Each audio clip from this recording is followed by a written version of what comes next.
Halo semuanya, kembali lagi bersama channel M Storytelling. Kali ini Mimin akan membahas tentang spoiler alur cerita season 2 God of High School. Kemungkinan alur cerita season 2-nya ini Mimin akan bagi menjadi 5 bagian, karena alur cerita ini sangatlah panjang. Untuk kalian yang ingin membaca webtoonnya di website, Mimin sudah kasih linknya di bawah kolom deskripsi ya guys. Oke, tanpa basa-basi lagi, kita mulai videonya. Setelah penyerangan Nok dan Daejegal, warga Seoul menjadi pengungsian, sehingga menyebabkan perekonomian Korea menjadi tidak stabil. Saat tidak stabil inilah banyak orang yang melakukan demo setiap hari, yang membuat suasana menjadi sangat mencekam. Tapi suatu hari, organisasi Nok muncul di tengah kekacauan yang melanda Korea. Di sini Nok membantu semua warga Seoul yang membutuhkan tanpa pamrih. Oh ya, masyarakat Korea tidak tahu kalau Noklah yang menjadi dalang dari semua apa yang terjadi. Karena bantuan inilah membuat Nok di mata masyarakat Korea sebagai malaikat. Tentu saja Mujin Park atau Mubong tidak tinggal diam. Dia melakukan jumpa pers dan memberitahu kalau dalang dari semua ini adalah Nok. Namun masyarakat Korea tidak percaya kepada Mubong dan menjebloskan Mubong ke dalam penjara. Karena mereka tahu yang membantu saat ini adalah Nok, bukan Mubong. Sekalian Morjin dan kawan-kawannya sekaligus eksekutif dimasukkan ke dalam daftar buronan. Baek Son-chul sedang melihat koran dan daftar buronan. Dia sangat curiga, kenapa serangan yang begitu dahsyat hanya terjadi di turnamen Go saja. Akhirnya dia memutuskan untuk mencari tahu apa yang sebenarnya terjadi di tempat turnamen Go yang sudah hancur. Baek Son-chul ini adalah karakter manusia yang paling pintar di Go. Nantinya, dia menjadi salah satu orang yang akan menemukan tanda-tanda yang menyebabkan perang Ragnarok kedua. Oke, lanjut. Setelah mencari informasi di TKP, Baek Son-chul menemukan informasi yang sangat menarik. Informasi itu adalah ada seseorang yang melihat pedang besar jatuh ke tanah di gunung sebelah sana. Baek Son-chul bergegas ke sana, dan dia menemukan jejak-jejak pertarungan besar di sana. Jejak itu adalah pertarungan Taejin melawan Menteri Manduksang. Karena Baek Son-chul sangat pintar, dia menyimpulkan pertarungannya itu seperti ini. Taejin bertarung dan banyak ketua dari Nok, tapi Taejin dapat mengungguli mereka semua dengan mudah. Akhirnya Menteri Manduksang turun tangan dan melancarkan serangan yang begitu hebat, yaitu menjatuhkan pedang yang sangat besar dari langit. Namun Taejin bisa menghancurkan pedang itu. Manduksang yang melihat itu sangatlah kesal, lalu menciptakan banyak pedang dan menjatuhkan semua pedang itu ke arah Taejin. Sebenarnya Taejin bisa mengalahkan Manduksang sekaligus menghancurkan semua pedangnya. Tapi karena tangan kiri Taejin diracuni, maka tendangan Taejin yang luar biasa hanya bisa menghancurkan semua pedang. Taejin yang sebel dengan tangan kirinya langsung memotong tangan kirinya. Saat ingin mencoba menendang, Taejin kehilangan keseimbangan karena tangan kirinya sudah tidak ada. Melihat kesempatan emas itu, semua ketua langsung menangkap Taejin. Itu kenapa di akhir video episode 13 God of High School, tangan kiri Taejin diperban. Kalau kalian ingin cerita yang lebih lengkap, kalian bisa baca di webtoon chapter 119. Nanti linknya Mimin taruh di kolom deskripsi ya guys. Atau kalian bisa download aplikasinya di App Store. Website atau aplikasinya gratis ya guys. Sudah gratis, mudah lagi.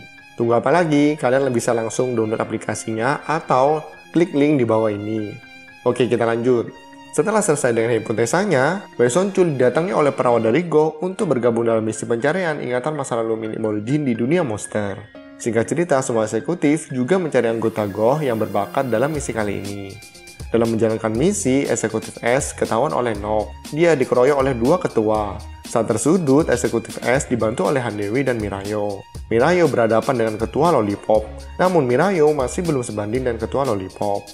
Di sini Mirayo hampir terbunuh, untung saja Han Dewi dan eksekutif S datang membantu.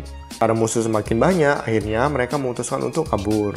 Namun mereka dihadang oleh Menteri Sujin Lee dan eksekutif R. Saat sudah tidak ada harapan untuk menang, tiba-tiba Morjin datang dengan mode setengah dewanya. Mode setengah dewa Morjin sama seperti saat melawan Daejegal. Morjin dengan mudahnya menghabisi semua musuh-musuhnya, sampai Menteri Sujin Lee, si Pandora, turun tangan. Di sini Morjin dan Sujin Lee terlihat seimbang dalam bertarung. Skin berpindah kepada eksekutif R. Eksekutif R mengambil kuda-kuda untuk melancarkan serangan kepada eksekutif S, Han Dewi, dan Mirayo. Namun serangan itu digagalkan oleh eksekutif Ki yang datang membantu. Eksekutif Ki dan R bertarung dengan sangat sengit. Mereka berdua terkena serangan satu sama lainnya. Bisa dibilang mereka berdua seimbang. Kita kembali lagi ke pertarungan Morjin melawan Sujin Lee. Setiap serangan dari Morjin dapat digagalkan dengan mudah oleh Sujin Lee. Tiba-tiba Morjin mendengar telepati dari Ungyo kalau gerbang dimensi menuju dunia monster akan segera dibuka. Mendengar itu, Morjin langsung kembali ke mode setengah dewanya, lalu memanggil lawannya untuk menyebarkan petir ke semua Nok yang ada di sana. Semua kota Nok terluka parah, kecuali Menteri Sujinli dan Eksekutif Air yang tidak terluka parah. Tim Origin berhasil kabur dari kepungan Nok. Singkat cerita, semua orang sudah berkumpul di tempat Ungyo. Ungyo membagi mereka semua menjadi 3 kelompok. Kelompok Origin mencari botol labu. Kelompok Park Ipyo mencari serpian kunci yang rusak. Dan kelompok eksekutif membantu Ungyo dalam membebaskan Mubong dari penjara. Saat ingin memasuki gerbang, tiba-tiba Menteri Sujinli datang. Semua eksekutif yang di sana bertarung dengan Sujinli, tapi mereka semua bukanlah tandingan dari Menteri Sujinli. Oh ya, kekuatan dari satu menteri saja sama dengan 2 orang si 6. Ketika Origin ingin membantu, tiba-tiba gerbang terbuka. Tim Origin dan tim Ilpyo masuk ke dalam gerbang. Sebelum masuk, Ungyo memberitahu kalau 1 jam di dunia Tao atau dunia monster sama dengan 1 hari di dunia nyata. Sekarang di dunia nyata tersisa Menteri Sujinli, semua eksekutif, dan Ungyo. Skin berganti ke tim Origin. Origin berada di Gunung Oranggung di dunia Tao. Saat menentukan arah mana yang mau dituju untuk mencari botol labu, tanpa diduga muncul seekor naga besar di hadapan mereka bertiga. Sekarang, Skin berganti pada tim Baek Sonchul. Baek Sonchul terdampar di istana Raja Uma atau Raja Kerbau. Kita kembali lagi ke Skin tim Origin. Rupanya naga itu kenal dengan Origin dan sangat senang melihat Origin kembali. Origin tidak menyanyiakan kesempatan itu. Dia meminta untuk diantarkan ke sebuah kota di sebelah sana. Mereka bertiga pun naik di atas punggung naga. Lalu naga itu mengantar mereka ke sebelah sana. Skin berganti pada pertarungan Menteri Sujinli melawan semua eksekutif dan Ungyo. Sujinli dapat mengalahkan mereka semua, lalu kembali ke markas Nok untuk mempersiapkan serangan. Kita kembali lagi ke tim Origin. Saat tim Origin hampir tiba di kota Kera, para penjaga kota melihat 2 naga yang sedang mendekat kepada mereka. Para penjaga yang kebingungan dengan situasi sekarang memutuskan untuk membuat perisai agar naga tidak bisa masuk. Ketika perisai diaktifkan, kepala naga tersebut terbentur dengan perisai itu. Lalu Origin, Mirayu, dan Handewi jatuh ke bawah. Tentu saja Handewi menggunakan kekuatan pinjamannya. Ketika sampai di tanah, mereka bertiga bertemu dengan anak monyet. Anak monyet itu membantu mereka memasuki kota Kera. Di kota Kera terdapat Sun Gokong yang mengaku-ngaku Kera Sakti. Namun kera-kera di sana malah mengakui kera tersebut sebagai Kera Sakti. Origin yang adalah Kera Sakti sendiri malah tidak dikenali. Usut punya usut, ternyata Kera Sakti ini mendapatkan dukungan dari Nok. Dan Nok memberi sebuah benda berupa naga emas yang ditaruh di atap rumah. Benda itu berfungsi untuk mencuci otak kera-kera yang kemampuannya kurang. Namun, Nok begitu licik. Fungsinya bukan hanya itu saja, tapi dapat mengambil energi kehidupan para kera. Jadi, tujuan sebenarnya Nok adalah untuk mengontrol para kera agar tidak dapat mempunyai kekuatan yang mengancam para dewa. Singkat cerita, Origin didatangi oleh Raja Kera Sakti palsu dan 2 anak buahnya. Kedua kubu pun bertarung. Origin langsung menendang Kera Sakti palsu, sehingga terdorong cukup jauh. Ketika melihat Origin, Kera Sakti palsu kaget, karena Origin menghilang dari hadapannya. Tiba-tiba, Origin sudah ada di belakang Kera Sakti palsu, lalu menendangnya. Di sini Raja Kera Sakti palsu dihajar habis-habisan oleh Origin. Begitu pula dengan 2 anak buahnya. Mereka berdua dapat dikalahkan dengan mudah oleh Mirayu dan Handewi. Raja Kera Sakti palsu menanyakan siapa sebenarnya Origin. Kenapa dia bisa sekuat itu? Lalu Origin menjawab, aku adalah Kera Sakti yang asli, sambil mengeluarkan tendangan original Blue Dragon Kick. Melihat tuannya terdesak, tongkat Kera Sakti palsu berubah menjadi akar tanaman, lalu menyobek mulut naga tersebut. Tim Origin kaget melihat apa yang terjadi. Origin langsung mengeluarkan double Dragon Kick. Namun Raja Kera Sakti palsu menggunakan botol labu yang menyebabkan serangan dari Origin terserap ke dalamnya. Lalu dari labu itu juga mengeluarkan pasukan kera dalam jumlah yang banyak. Tidak sampai di situ saja, Kera Sakti palsu juga menggunakan alat yang bisa menyebarkan petir sama seperti awan milik Origin. Akhirnya tim Origin kalah dan dipenjara. Tidak membutuhkan waktu lama di penjara, tiba-tiba ada 4 veteran kera yang muncul di dalam penjara dan menjelaskan apa yang sedang terjadi. Intinya, para kera sudah dimanipulasi ingatannya oleh hiasan naga emas yang ditempatkan di atap rumah. Dan 4 veteran ini memohon kepada Origin untuk mengembalikan kedamaian para kera seperti dahulu kala. Untuk hiasan naga emas ada di atap kediaman Raja Kera Sakti palsu. Singkat cerita, tim Origin dan 4 veteran menuju istana Kera Sakti palsu. Di sisi lain, Raja Kera Sakti palsu sangat gelisah ketika mendengar kalau Origin adalah Kera Sakti asli. Tiba-tiba, sebuah layar komunikasi terbuka di depan Kera Sakti palsu. Ada seseorang di balik layar itu, dan orang itu menanyakan keadaan di sana. Namun, Kera Sakti palsu tidak mengatakan apa yang terjadi. Pria di balik layar itu mulai curiga dan menanyakan, apakah kau melihat manusia yang mempunyai sihir?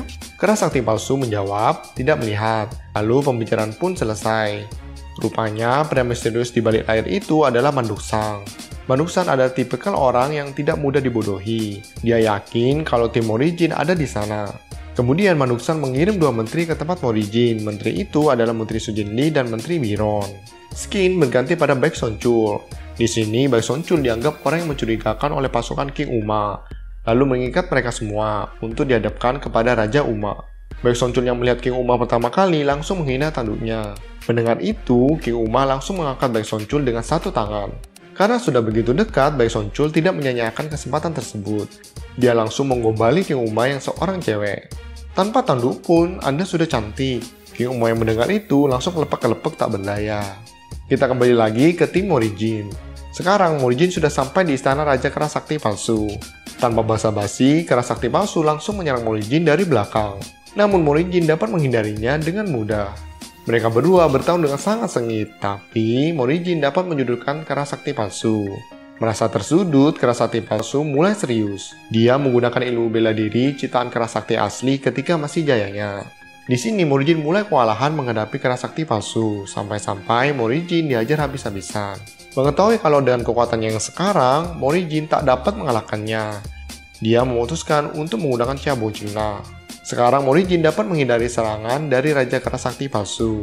Namun Kera Sakti palsu menggunakan 2 senjata mematikan, yaitu yang pertama tongkat Yoi yang sebenarnya adalah armor, dan yang kedua adalah alat awan yang dapat menghasilkan listrik. Merasa terdesak, Morihjin langsung berubah menjadi mode setengah dewa. Saat mode setengah dewa, Morihjin memanggil Yoi asli. Alat awan milik Kera Sakti palsu langsung rusak ketika Yoi sampai di sana. Kera Sakti palsu sangat kaget melihat Morihjin yang sekarang. Saking kagetnya, dia menggunakan labu untuk mengeluarkan pasukannya yang begitu banyak. Namun Morihjin yang sekarang dengan mudahnya mengalahkan mereka semua sambil menuju ke arah Kera Sakti palsu. Kera Sakti palsu sangat kesal dan mencoba untuk memukul Morihjin. Tapi tendangan Morihjin lebih dahulu mengenai Kera Sakti palsu. Dampak dari tendangan Morihjin dalam mode ini sangatlah besar, sampai-sampai tanah di belakangnya hancur. Kera Sakti palsu berlutut tak berdaya setelah menerima serangan itu. Sedangkan Morihjin kembali ke mode manusianya. Karena dia masih belum pulih sepenuhnya. Kera Sakti palsu menyadari kalau dia adalah rajanya dulu, yang sangat jahat. Jadi sini bukanlah menindas, tapi Raja Kera Sakti asli hanya memikirkan perang, perang, dan perang. Setelah kekalahan Raja Kera Sakti asli, masyarakat Kera diporak-porandakan oleh dewa, sehingga nasib mereka sangatlah malang sekali. Cerita tentang Raja Kera Sakti yang terdahulu ada di kolom deskripsi ya guys. Kalian bisa klik link tersebut. Oke, kita lanjut. Itu yang menyebabkan Kera Sakti palsu murka dan memukul habis-habisan Morihjin. Morihjin menerima semua serangan itu karena dia merasa bersalah kepada mereka. Namun Handewi dan Mirayo memberi semangat kepada Morihjin agar dia mendapatkan kembali ingatannya. Dan sudah mendapatkan ingatannya harus menebus semua kesalahannya di masa lalu. Morihjin mulai menangkis serangan dari Raja Kera Sakti palsu. Saat ingin melancarkan serangan yang mematikan kepada Morihjin, tiba-tiba Menteri Biron menusuk Kera Sakti palsu dari belakang, sehingga membatalkan serangan itu. Nok pun tiba. Kera Sakti palsu menyerang balik Menteri Biron, sampai-sampai mengerahkan semua pasukannya untuk menyerangnya. Namun sayang, mereka semua bukanlah tandingan dari Menteri Biron. Satu persatu, pasukan Kera mati. Raja Kera Sakti palsu memberikan botol labu ke Morihjin dan berkata, "Kalau kamu benar yang asli, tolonglah bantulah kami." Menteri Biron mengunuskan tombaknya ke arah Morihjin dan Kera Sakti palsu untuk menusuk mereka berdua. Skin berganti ke tempat Baek Sonchul. King Uma menempatkan Baek Sonchul di kursi tempat duduknya dan menyuruh teman-temannya untuk mengipasi dia. Di sini, Baek Sonchul sudah dianggap sebagai calon raja. Lalu King Uma mulai bercerita kalau 600 tahun yang lalu King Uma dan Kera Sakti asli yang terdahulu bersumpah menjadi saudara, dan terbentuklah 9 raja. Kera Sakti asli terdahulu suka sekali mengacau Kayangan.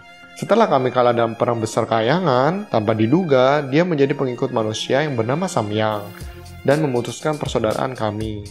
Setelah beberapa tahun, ku dengar Kera Sakti kembali, tapi setelah aku menemuinya, dia bukanlah Kera Sakti yang asli. Baek Sonchul memotong pembicaraan itu dan berkata, alasan sebenarnya kau berperang dan Kera Sakti palsu karena Kera Sakti palsu menyerahkan kekayaan dunia monster kepada No. Mendengar itu, King Uma semakin jatuh cinta kepada Baek Sonchul dan ingin menikahinya. Dengan tegas, Baek Sonchul menolak permintaan tersebut. King Uma menjadi sangat marah dan mengangkat Baek Sonchul dengan 1 tangan. King Uma mengancam Baek Sonchul, "Kau mau mati ya?" Baek Sonjul pun menjawab, sebelum aku mati, aku akan memberitahumu kalau kera sakti yang asli ada di dunia ini. Setelah mendengar itu, King Uma dan yang lainnya langsung bergegas ke tempat Morihjin berada. Mereka semua menaiki motor Harley. Sesampainya di sana, tanpa sengaja King Uma menabrak Menteri Biron. Pertarungan antara Menteri Biron melawan King Uma di next video ya guys. Oke, sampai di sini dulu ya video kali ini. Jangan lupa subscribe dan share ya. Terima kasih sudah menonton sampai akhir.